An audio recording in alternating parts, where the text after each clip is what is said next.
Assalamualaikum warahmatullahi wabarakatuh. Perkenalkan Bapak Guru hebat di seluruh Nusantara. Saya Aditya Rini Kusumanipuri dari SDIT MTA Matise, Kabupaten Karanganyar, Provinsi Jawa Tengah. Kurikulum Merdeka memberikan keleluasaan kepada pendidik untuk bersama menciptakan pembelajaran berkualitas yang sesuai dengan kebutuhan dan lingkungan belajar peserta didik. Kegiatan pembelajaran disajikan dengan mengutamakan kebermaknaan serta keberpihakan pada kebutuhan peserta didik. Salah satu yang identik dalam implementasi kurikulum Merdeka adalah adanya proyek penguatan profil pelajar Pancasila. Sebagai satuan pendidikan yang mengimplementasikan kurikulum Merdeka, SDIT MTA Matise melaksanakan proyek penguatan profil pelajar Pancasila dengan tema Gaya Hidup Berkelanjutan. Tema ini mengambil judul Sampahku Tanggung Jawabku, Ekobrik Karyaku. Sampahku tanggung jawabku, ekobrik karyaku terinspirasi karena sampah plastik merupakan salah satu faktor dari sekian banyak faktor penyumbang kerusakan terhadap ekosistem. Sayangnya, di era sekarang ini kesadaran terhadap lingkungan sangat rendah. Masyarakat cenderung tak acuh terhadap limbah plastik yang ada di sekitarnya. Oleh sebab itulah dibutuhkan inovasi terbaru guna mengatasi permasalahan tersebut. Salah satu sampah plastiknya adalah botol-botol plastik kemasan yang sering kita jumpai di sekitar kita. Dengan adanya pengelolaan limbah plastik, selain dapat menyelamatkan lingkungan, manfaat yang dapat dirasakan adalah pengelolaan limbah plastik tersebut dapat menghasilkan karya yang dapat digunakan oleh semua orang. Contohnya seperti pembuatan ekobrik yang merupakan karya dari hasil pengelolaan limbah plastik yang dikumpulkan. Sampah plastik tersendiri adalah sampah yang paling dekat dengan masyarakat. Hampir setiap kegiatan setidaknya melibatkan penggunaan plastik.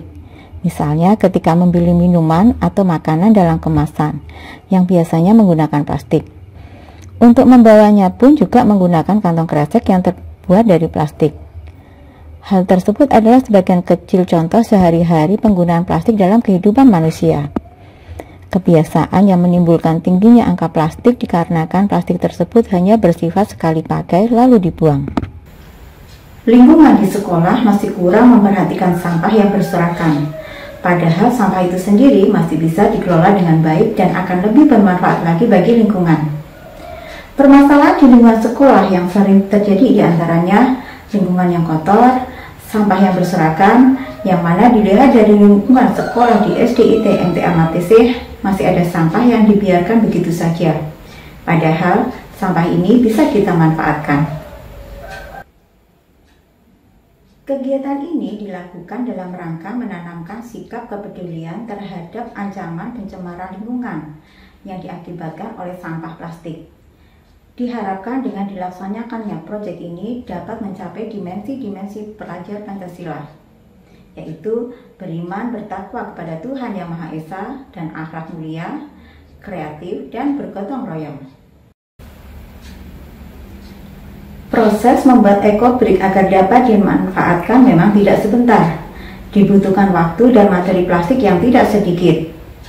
Tantangan yang dihadapi saat pembuatan ekobrik ini adalah yang pertama, ketika memilih dan memilah sampah plastik. Memilih dan memilah sampah plastik ini menjadi tantangan tersendiri terutama bagi peserta didik. Karena diharapkan peserta didik dapat memilah sampah organik dan sampah anorganik. Yang kedua, kesadaran dan motivasi.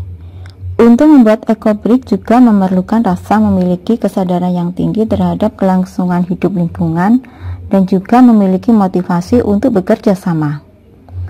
Karya seni yang berkelas tidak dapat dibuat dalam waktu yang sebentar. Langkah pertama dalam pembuatan ekobrik adalah menyusun metode penyampaian materi dengan cara yang menyenangkan, supaya peserta didik mudah memahaminya. Penjelasan yang dilakukan yaitu dengan model menampilkan video, menggunting dan menempel tema-tema yang terkait ekobrik pada kertas dan praktek pembuatan ekobrik.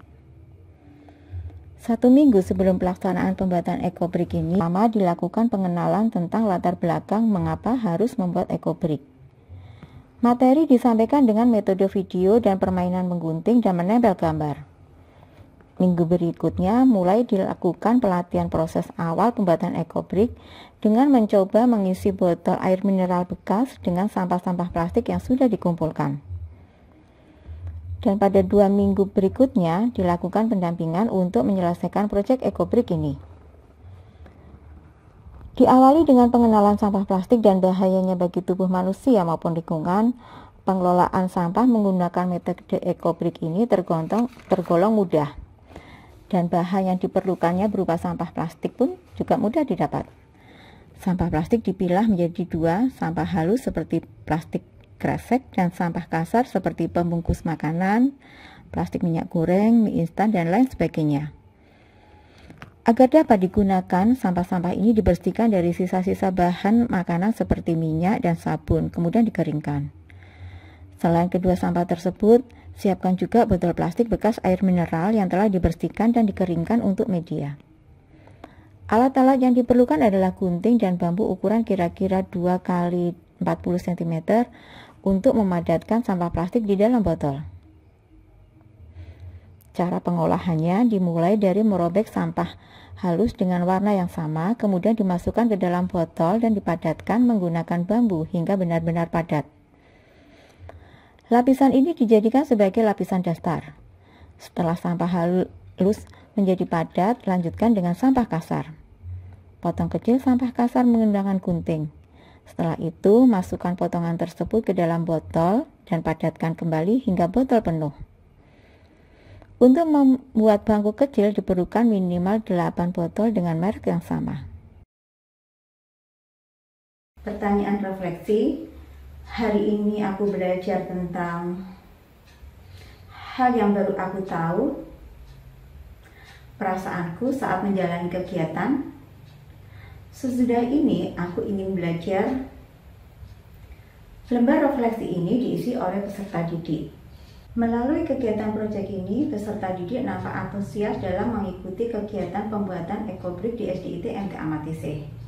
Peserta didik mampu membuat ekobrik yang kemudian disusun menjadi sebuah bangku pendek atau yang dikenal dengan nama dingklik.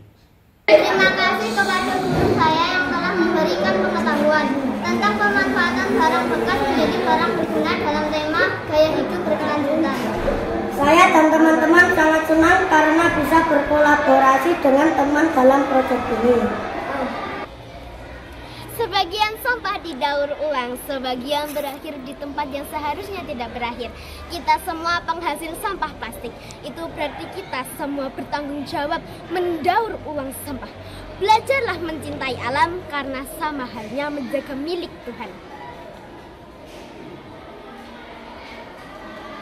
Demikian yang dapat saya sampaikan. Semoga bermanfaat. Wassalamualaikum warahmatullahi wabarakatuh.